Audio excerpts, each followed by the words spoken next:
With all the rain that we have been having here and those big dark looming clouds, I am super grateful for our polytunnel that allows us to grow early in the season and late, extending seasons on either end. What you doing, big dog? What you doing, big dog? You have something you don't want me to take, huh? What'd you find to chew on? What'd you find to chew on, big dog? Huh? Piece of a stick. Welcome to Farmhouse Teas, and today we are joining the Homesteaders of America garden tour. This is our May garden tour, and this time of year most of what we have growing is growing in our 40-foot long hoop house.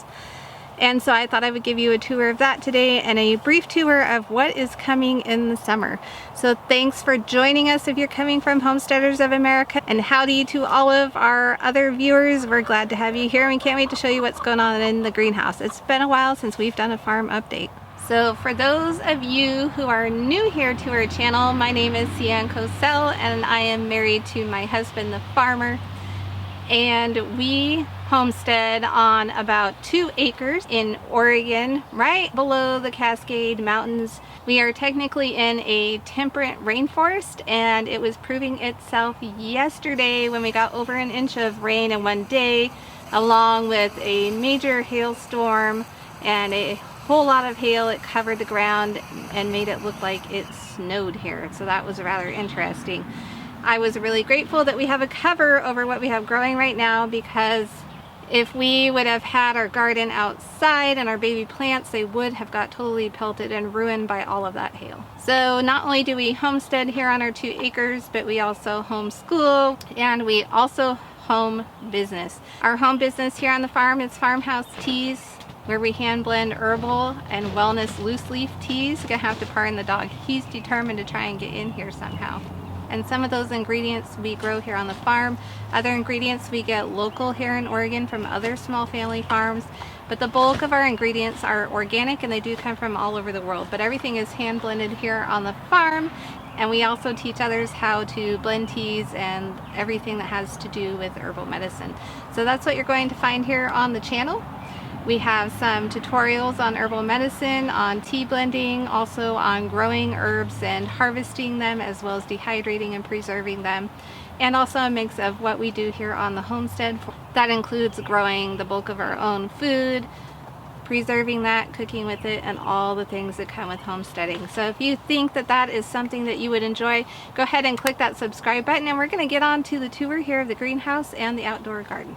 You can see here on the outside, this is our little lemon balm patch, and it was up against the greenhouse back here until we got all that rain and hail, and it's so heavy that it needs harvested, and it got knocked off the wall there by the hail. This is the entrance to our 40-foot long by 12 feet wide PVC hoop house. If you want to know more about how we built it, I'll put a link up above there. It's one of our most popular videos. Alrighty, that we opted for the hoop house was not just for season extension. In fact, here in Oregon we don't really need season extension because we can grow pretty much year-round something. But it does keep it from that hail and from the rainstorms that can get pretty bad. So the main reason that we put it up is because our soil is really, really hard clay. The puppy really wants to be in here with me, so he's just gonna run on the outside over there. I'm sorry about that. But the clay is hard as a rock in the summer, and it makes it really hard to grow in. And knowing that it takes some time to build up soil so that it works properly and does what you want it to do and isn't hard to grow in, we decided to do raised beds and then cover it with the hoops. So it's working really well. Let's see what's growing in here. Down the middle of the greenhouse we built some shallow raised green beds. I believe the farmer used 2x4s for that. Down the middle I tend to grow things that will grow up, and so we can trellis them using a string or twine. In the spring and the fall, that means snap peas, snow peas, whatever you want to call them. Those do pretty well in here. When it's not too hot, they'll vine right up, and it's a good use of our space. This spring, I converted the front box with the bench into more of an herb/flower bed to grow some of the shorter plants so that we have the space for the bench, but also to move in some more of the plants that you cut and come back or that like to reseed themselves, so that we're not continually moving that or replanting it. Like I said, we have a lot of clay, and so we're still trying to find the flower bed type spaces where that stuff likes to grow here, and we're going to have to build out that soil to actually get any progress. Some other things I grow in those shallow beds are things that are quick and fast and don't take up a lot of space either above the soil or below the soil, like radishes. They grow fast, they don't take up a lot of space, they don't have a giant root underneath. And so as you can see, I've got some radishes in that front bed. There's some calendula in there, some poppy flowers, and as you can see, I've got some other flowers sitting there waiting to be planted in that space. In the back two middle beds, you can see we have lots of peas there, and we're getting ready to string those up. They are looking for somewhere to climb, and we're going to use some twine. If you want to see how we grow vertically in the greenhouse, I'm going to go ahead and put a video link up here above. Now in the front left bed, I have our oregano plant, and that plant stays in here. It grows all year long. I don't have to move it. It's really nice to have the culinary herbs here under the cover, and I can grab them any time of year. In fact, we just did our first major harvest, and I have another video of that up here if you want to see how to harvest oregano and how to dehydrate it. So moving on down, I've got my grandmother's hens and chicks planted in here, and they are so happy in here. They are gigantic. They were shriveling up and dying when we transplanted them from her house after she moved, and they are doing wonderful here. So then on down from that, we have our spinach leaves. As you can see, the spinach is loving this weather in the greenhouse. It's the size of a face mask and my hand, and we have been harvesting spinach for at least a month. We get about 2 harvests off of the spinach. You can see right here, this black part, this is a shade cloth, so this is keeping it somewhat cool. When the sun does come out, it did come out for about a week. We thought that summer was here early, and then it disappeared, and we have our rain and our clouds again. So the shade cloth got put on. You can see it stops about right there, and so sunlight's still getting in. It just keeps it a little bit cooler in here when it gets hot. Alrighty, I have flipped sides on you. This is now the north side, and this is the south side. So I'm down at the other end of our polytunnel. And as you can see, our spinach, it goes on for a while. We have a couple different varieties there, and it's doing super, super well. After the spinach, we have our chive plant. It lives here all year round. It blooms like those beautiful blooms that you're seeing right now, and we harvest it several times, and then it will continue to grow and maybe fade a bit in the summer and come back again in the spring. Next to the chives is our lemon verbena plant.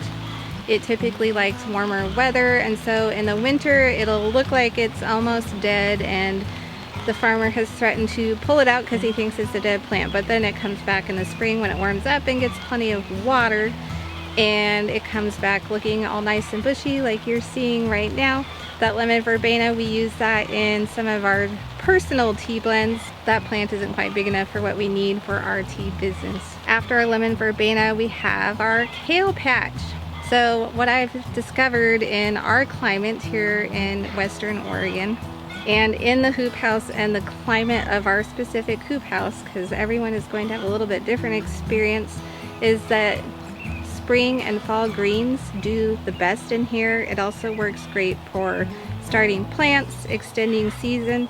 The thing that it doesn't work fabulous for is a lot of root crops unless you get those in the fall and overwinter them for the spring. It's usually too warm in here. We do have plans when we put new plastic up here to be able to roll at the sides and let air flow in, so that will probably help some. So anything that is a leaf or a plant start, or in the summer, tomatoes and peppers, those all do fabulous in our hoop house. So moving on from the kale, we've got a couple of rosemary plants in here. So the third and last bed on the north side of the greenhouse. So we have 9 total beds, 3 down the middle and 3 down the north and 3 down the south side. I'm sorry, this is the south side, not the north side. The last bed on the north, I'm determined that's north. The last bed on the south side of our hoop house, I have left that one open for the last few years because our 6-year-old daughter likes to come help me in the garden, and her help lasts maybe 5 or 10 minutes. What she really wants to do is she wants to play in the dirt with her shovel and pretend to plant, and that's just fine because you know what? That's how they start to learn. So I have left this bed for her. It's a little bit of a mess and it has various different types of plants and weeds growing in it depending on what she finds and transplants. For you mamas out there that like to garden, I found that that's super helpful because it keeps them busy and distracted, and they're also learning something at the same time, even if it's not this perfect garden. And then I also get my work done while she's occupied. Alrighty, at the back of the hoop house we have our farmer made plant start table. What I have found is that hoop houses, they can get kind of buggy over time because you don't have the outside elements coming in, and so the bugs will kind of multiply in here. Again, that's why we want to be able to raise up the sides of the hoop house in the future. And for that reason, as with most pots or raised beds, ants like to try and make their home in them, and they have made their home in here. And so I cannot plant anything from a seed that is very tiny. Lettuce seed, celery seed, the ants will haul those off, and we've even found in the last couple of years that the pill bugs in here will eat the pea seeds. And so I, after replanting twice this year, gave in to just starting them in a seed tray out on the front porch, and I'll show you that space in a minute. But the back table is where everything gets moved to once it is past the seed size and probably safe from the bugs that are in here, and then they get to germinate more and grow a little bit more and get more sunlight. Alrighty, you can see these next 2 beds on the north side, this is the north side, not the south side, are full of weeds. And no, that is not my daughter's garden bed. Those are ones we haven't got planted yet and have not got weeded yet. As you can see, we tried to put down some of these empty feed bags to keep the weeds down, but without some rocks and a darker color, they didn't do the job. So live and learn, but we had the feed bags and I wanted to use them for something, so it was worth a try. So these 2 beds are going to get weeded, and I'm not really sure what I'm putting in them yet. I'm kind of watching the weather to see if we are going to get summer weather or if it's going to be a cool summer and I need to move more things in here. So they may be more greens, they may be tomatoes, they may be peppers, or they may turn into more herbs and flowers. So I am not decided yet. So hit that subscribe button and I will do an update video on what I decide to plant there. Alright, we're going to turn around behind me here. I'm sitting in the middle of the greenhouse at the moment, and you can see the rest of this white feed bag stuff. And then we have the last box in the front. So let's go take a look at that box. Okay, so we're on the last bed on the north side. I'm on the right side this time, the north side of the greenhouse towards the door where we came in. And growing in there, I have some radishes that I'm going to need to crop out because they didn't grow any bulb. It got way too hot in here right after we planted them, and then it cooled off, and so they grew more leaf than they grew root. So I'm going to use those, either dry them for soups and stews or use them in a pesto sauce. And then we've got a little bit of chard that we planted this year, except for some chamomile self-seeded itself. So we've got a mix of chamomile and chard in there, and I left the chamomile because we'll just harvest that for some fresh tea, and the chard will eventually take over and the chamomile will be done. On the other side of the chamomile, we have chard that came back from either the fall or last spring. We've had a few cuttings off of that and it continues to grow. You can see here that it's trying to go to seed. And then last but not least, we have our tarragon plant there at the front door. And it is a wild hairy thing that is going to get harvested along with a lot of other things in here, but that will be for another video. So that is inside our hoop house during May of 2020. And I have a phone call. Hello? Alrighty, so sorry about that. I had to take the phone call and my camera battery died, but life. So I'm sitting on the front porch of our house, and behind me we have seed trays full of different kinds of seeds. This is where we decided to move the trays to keep them away from the ants and the pill bugs that were eating our seeds. So I'll give you a close-up of those here. So we've got some broccoli up here, and they look like they're ready to go out in the garden. We've got some little onions. Walla Wallas started here, and our really sad germination of peppers. It is not warm enough out here, so we're going to move these onto a heated mat inside the house. So then on the seed tray table, we've got, the girls have some flowers started. So these are bush beans, more beets that need to go out into the garden. And these that look like they need water, these are squash, a different kind. And then one more tray, I believe these are broccoli. So as you can see, there's lots of different ways to get your seeds started, to extend your harvest seasons, and to plant even when you have clay and lots of rain. I'm gonna run down to the garden really quick and grab you some B-roll so you can see it, but it is still raining, so I'm not going to be able to talk down there.